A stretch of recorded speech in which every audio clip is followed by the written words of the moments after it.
नमस्कार दोस्तों। देश के 1 करोड़ से ज्यादा कर्मचारी और 65 लाख से भी ज्यादा पेंशन धारकों के लिए इस वक्त की बहुत ही बड़ी और इम्पोर्टेंट खबरें आ रही है, जिसके बारे में दोस्तों आज इस वीडियो के अंदर हम बात करने वाले हैं।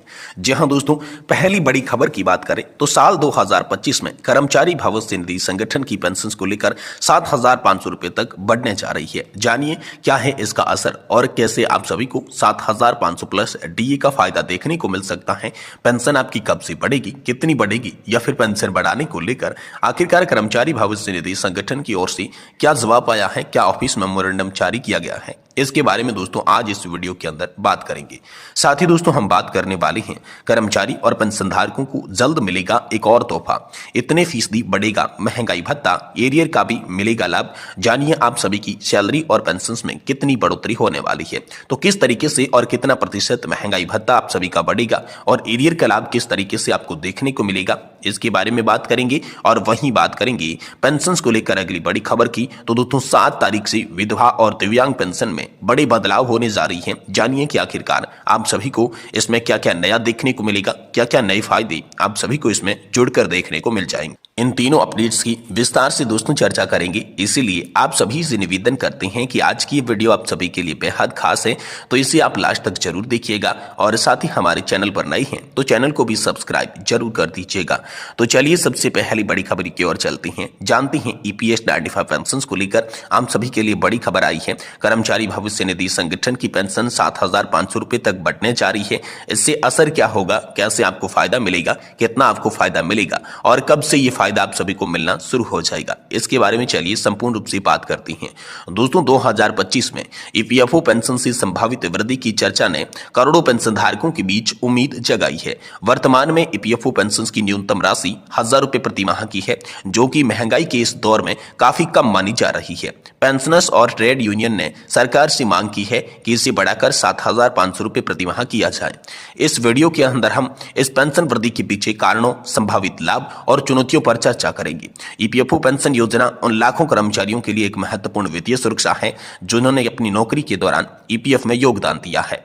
पेंशन की वर्तमान स्थिति और इसके संभावित सुधार पर चर्चा करना आवश्यक है, ताकि ये समझा जा सके कि बदलाव कितना महत्वपूर्ण है और इससे कितना लाभ पेंशनधारकों को होगा। देखिए सबसे पहले बात करते हैं कर्मचारी भविष्य निधि संगठन की पेंशन योजना के तहत मिलने वाली पेंशन में वृद्धि की आखिरकार आवश्यकता क्यों पड़ी है। दोस्तों पिछले कुछ वर्षों से महंगाई दर में लगातार वृद्धि के कारण 1,000 रुपए की प्रति माह की पेंशन अब बहुत कम हो गई है। कई पेंशनधारक अपने बुनियादी खर्चों को पूरा करने के लिए असमर्थ है, इसलिए 7,500 रुपए की प्रति माह पेंशन जो है वो आकर्षण का केंद्र बन चुकी है। वहीं दोस्तों अब यहाँ पर क्या उम्मीद की जा रही है, तो दोस्तों उम्मीद वित्त मंत्री निर्मला सीतारमण से 1 फरवरी को पेश हुए बजट में थी, लेकिन वो पूरी नहीं हो पाई है। यहाँ पर अब आप सभी की उम्मीद यह की जा रही है कि जैसा कि उन्होंने आश्वासन दिया था, और इसी बीच श्रम मंत्री मनसुख मांडविया ने भी ईपीएस 95 पेंशन धारकों की 4 सूत्रीय मांगों को लेकर जो बैठक की थी उसमें आश्वासन दिया था। तो अब आप सभी के लिए क्या हो सकता है, तो दोस्तों मैं आप सभी के लिए बात करूं कि 7,500 रुपए की पेंशन और साथ ही सैलरी लिमिट के अंदर बढ़ोतरी को लेकर बड़ी खबर आ रही है। जिस प्रकार पहले दोस्तों 2014 में 6,500 रुपए की सैलरी लिमिट थी, जिसे बढ़ाकर 15,000 रुपए किया गया। एक बार फिर से आप सभी के लिए यह बड़ी खबर आ रही है कि अब आप सभी की सैलरी लिमिट 15,000 रुपए से बढ़ाकर 21,000 रुपए प्रति माह की जाएगी। जी हाँ दोस्तों, बढ़ी हुई सैलरी लिमिट से पेंशन धारकों को 10,050 रुपए की यहाँ पर जो है पेंशन देखने को मिलेगी, और इसमें न्यूनतम पेंशन की राशि में भी 2 से 3,000 रुपए की बढ़ोतरी होगी। यानी कि न्यूनतम पेंशन आप सभी की 3,000 रुपए प्रति माह फिक्स कर दी जाएगी, और यहाँ पर ईपीएस के तहत मिलने वाली पेंशन आप सभी को 10,050 रुपए तक देखने को मिलेगी। ये बड़ी खबर आ रही है।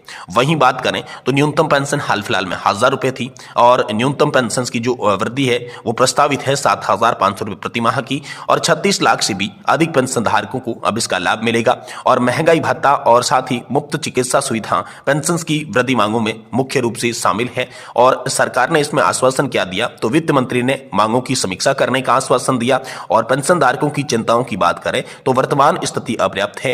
असमानता की भावना यहाँ पर पेंशन धारकों के अंदर लग रही है, क्योंकि अलग अलग तरह की पेंशन धारकों को मिल रही है, जिससे पेंशन धारक काफी चिंतित है। और इसी को लेकर यहाँ पर बड़ी खबर ये आई है कि दोस्तों हम सभी के लिए 7,500 रुपए की पेंशन हो सकती है, साथ ही सैलरी लिमिट को 21,000 रुपए किया जा सकता है। वहीं दोस्तों कर्मचारियों और पेंशन धारकों को जल्द मिलेगा एक और बड़ा तोहफा, इतने फीसदी बढ़ेगा महंगाई महंगाई भत्ता, एरियर का भी लाभ आप सभी को मिलेगा। तो कितनी बढ़ेगी आपकी सैलरी और पेंशन? जी हाँ दोस्तों, केंद्रीय कर्मचारी और पेंशन धारकों के लिए राहत की खबर आ रही है, क्योंकि डीए वृद्धि उनकी हो सकती है, जिसके बाद आम सभी का जो डीए है वो 57% तक पहुंच सकता है। ये वृद्धि 7वें कमीशन पे के तहत आप सभी के लिए की जाएगी।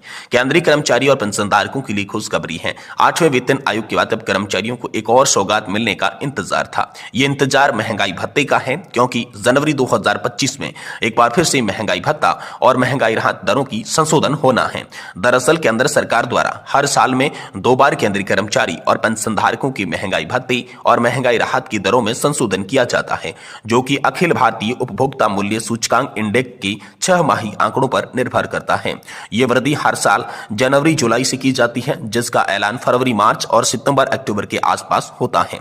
पिछले साल 2024 में 7% डीए बढ़ा था, जो कि अलग अलग आप सभी का क्रमशः 4% और 3% बढ़ा था। तो जनवरी 2025 से फिर से बढ़ने जा रहा है आप सभी का महंगाई भत्ता। वर्तमान में केंद्रीय कर्मचारी और पेंशन धारकों को जुलाई 2024 से 53% महंगाई भत्ता और महंगाई लाभ मिल रहा है। अब जनवरी 2025 से नई दरें जारी होनी है, जो कि AICPI इंडेक्स के 6 माही आंकड़ों पर निर्भर करेगा। जुलाई से नवंबर 2024 के आंकड़ों के मुताबिक AICPI इंडेक्स 144.5 और डीए में स्कोर 55.5 पहुंच चुका है। हालांकि अभी दिसंबर और जनवरी के आंकड़े आना बाकी है। उम्मीद ये की जा रही है कि होली के आसपास महंगाई और भत्ते में राहत को लेकर फिर से 3 से 4% की वृद्धि हो सकती है, जिसके बाद डीए जो है 53% से बढ़कर 56 और 57% तक पहुंच सकता है। ये वृद्धि 7वें पे आयोजन के अनुसार की जाएगी।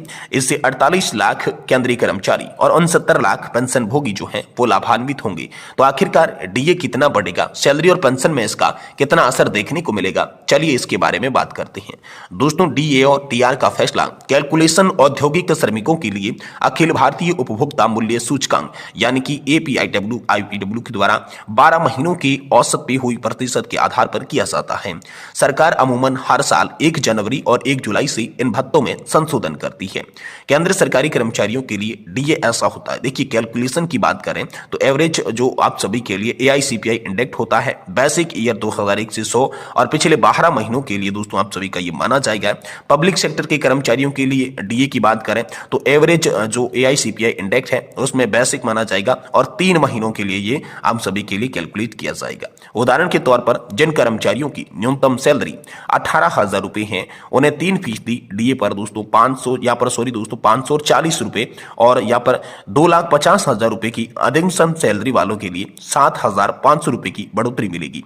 पेंशन भोगियों को भी इसका सीधा लाभ मिलेगा, जिससे उनकी पेंशन में 270 रुपए और यहाँ पर 3,750 रुपए तक का इजाफा अधिकतम पेंशन वालों को देखने को मिलेगा।